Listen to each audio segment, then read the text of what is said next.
This video goes with the homework for CMP, page 15, problems 25 through 30. And I'm going to do a couple examples on problems 26 and 27. And when I read the directions for how to do this, it says, tell whether the relationship between the x and y is linear, exponential, or neither. Explain your reasoning, and if the relationship is linear or exponential, give the equation. So when I look at problem number 26, I want to see if I see a pattern in the table which will give me that clue whether it's linear or exponential. And when I look at the y side of the table for problem 26, I see the numbers 10, 12.5, 15, 17.5, 20, and 22.5. And when I look at this, if I differentiate it, it looks like it's going up by 2.5 each time.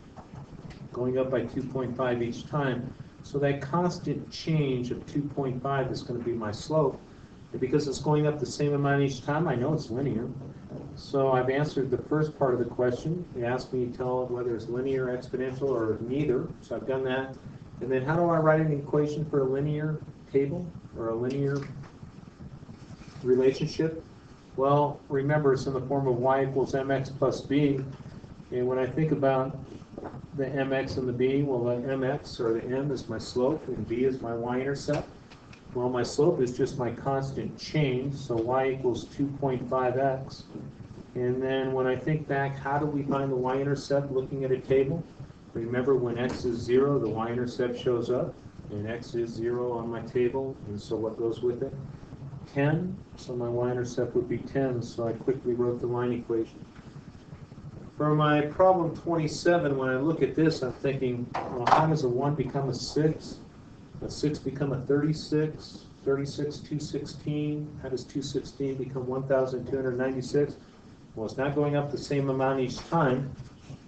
And so I'm thinking, well, then how did a 1 become a 6, 6 to 36? Well, I'm multiplying by 6. And if I'm multiplying by 6, well, then I know that that is exponential. That's showing exponential growth. So I would say exponential. Answered the first part. How do I write the equation? Well, remember in the form of y equals, remember that factor that I'm multiplying it by becomes my base, so 6. I'm multiplying it by 6.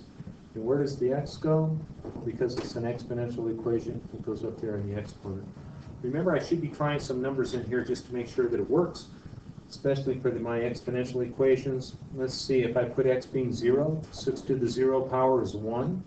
So I get that answer. If I put a 1 up here for my exponent, 6 to the first power is 6. If I put a 2 up here, 6 squared is 36.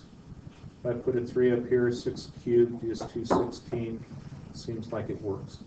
Try to use these two examples to help you with the remainder problems.